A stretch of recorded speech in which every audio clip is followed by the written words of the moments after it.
comecei a investir por influência do meu pai. Na época, ele investia em um fundo do Banco do Brasil que cobrava 3% ao ano para fazer apenas uma coisa: comprar ações da Petrobras. Então, é muito 3% só para comprar uma única ação. Aí depois ele foi botando um da Vale, que também era 3% só para comprar Vale. Né? E se ele fosse comprar direto, as corretoras também, a taxa de corretagem, R$30 na época, algumas com corretagem proporcional. Então hoje o mercado está muito mais amigável. Só que justamente por isso muita gente entrou, mas fez besteira. Eu falo sempre que se um papel cai na moda, já era já. O negócio vai entrar numa relação totalmente desproporcional à qualidade da empresa e o preço vai subir muito só porque tem muito fluxo de pessoas chegando, mas o preço ele vai estar errado no final. E o investidor ele é muito sujeito a viés. Eu acho que esse é o ponto principal de você ter alguém para te auxiliar nas suas finanças. Sim. Porque sozinho, ainda mais o cara que é iniciante, ele acaba fazendo muita besteira. O pessoal ele é avesso à perda, né? Que é um viés do ser humano. Então, citando a pandemia, eu lembro que nessa época eu tinha 2 papéis na minha carteira, um que estava indo muito bem, mesmo no começo da pandemia, e outro que estava indo muito mal e com uma tendência a ir pior ainda. Dando nome aos bois, era o Banco Inter e CVC. O Banco Inter eu fui vendendo ao longo da subida e a última parte que eu vendi eu tive 600% de lucro, desde o preço que eu tinha comprado. E antes que alguém pense, nossa, genial, ele subiu mais 600 depois que eu vendi. Acontece, né?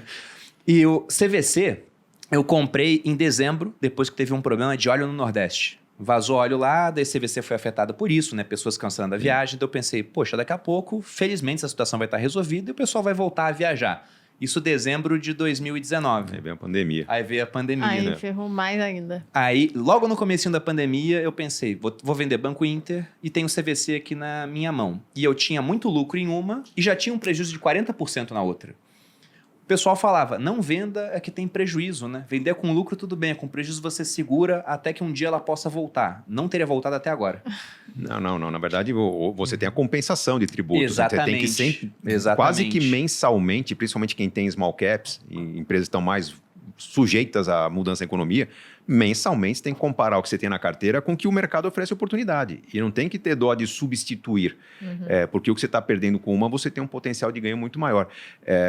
Nessa visão que a gente vê, puxa, mas o risco de mercado, o CVC, é uma fatalidade, ninguém previa uma pandemia, mas quem tem uma empresa como o CVC tem que ter ativos que sejam com correlação oposta, né? Que se a CVC perder, que compense. Problema. Um bom exemplo também, recentemente se fala, Magazine Luiza, quanto que perdeu, né? Nossa, 80% de perda. Quando você olha uma janela de tempo, é 80% de perda.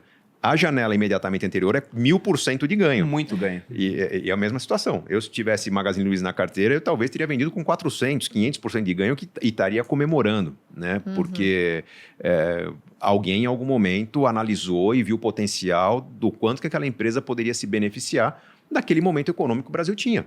Né? Tinha instabilidade econômica, se fechando para o exterior, o varejo interno se beneficiando. Era um bom negócio. Não, mas só para citar esse ponto da compensação, eu acho que esse é um dos pontos mais negligenciados por quem investe aqui no Brasil. Sim. Porque eu fiz justamente isso. Eu falei, olha, vou vender CVC. Na época eu tinha uns 50 mil de prejuízo em CVC, acho que era em torno disso. E com isso eu consigo compensar o ganho que eu vou ter em Banco Inter. Então, se eu não vender CVC, eu ia ter que pagar imposto sobre o dinheiro que eu ganho em Banco Inter. Como eu vendi, eu anulei o imposto. Ficou elas por elas. E se eu quisesse comprar CVC, eu poderia recomprar no dia seguinte. Só que eu não quis. E até hoje eu não tenho mais CVC na minha carteira. E ela continuou caindo depois da pandemia. Tinha gente que poderia ter na carteira, viu caindo e até hoje está segurando enquanto os papéis bons foram vendidos. Aí eu vou lembrar uma frase do Peter Lynch que falava que quando o investidor ele faz isso, é equivalente a ter um jardim no qual você corta as rosas enquanto rega as ervas daninhas. E o cara faz isso simplesmente porque ele tem esse viés. Porque se não tivesse papel, talvez ele não fosse comprar, mas ele mantém quando ele tem. É não entender realmente das oportunidades dos negócios, né? Porque se você tem ativos melhores que o seu, o ideal é você substituir. Esse é um outro mecanismo para tornar o mercado mais eficiente, que o dinheiro tem que fluir para aquilo que tem perspectivas melhores. Tem um outro ponto que a gente tem que lembrar no Brasil, que é a dificuldade que as pessoas têm de montar carteiras diversificadas. 100% das corretoras e distribuidores de valores hoje têm suas carteiras recomendadas que geralmente têm 8 ou 10 itens. 8 ou 10 fundos imobiliários, 8 ou 10 ações, 8 ou 10 criptos. E o que as pessoas fazem? Elas pinçam, né? Não, mas aqui tem um upside aqui de 40%, outro upside de 30%. pego as 2, 3 melhores. Não tem o menor sentido você pegar 2, 3 ativos quando foi feito o estudo, avaliando que dentro daquele cenário mais provável, esses são os 6, 7 papéis que vão performar bem e os outros 3, 4 que performarão melhor caso o que a gente está acreditando não aconteça. Então, o que dá sentido para a carteira diversificada é justamente saber que você tem papéis que, nesse momento, não parecem bons, mas que se virar o cenário, você tem uma proteção, uma blindagem contra perdas.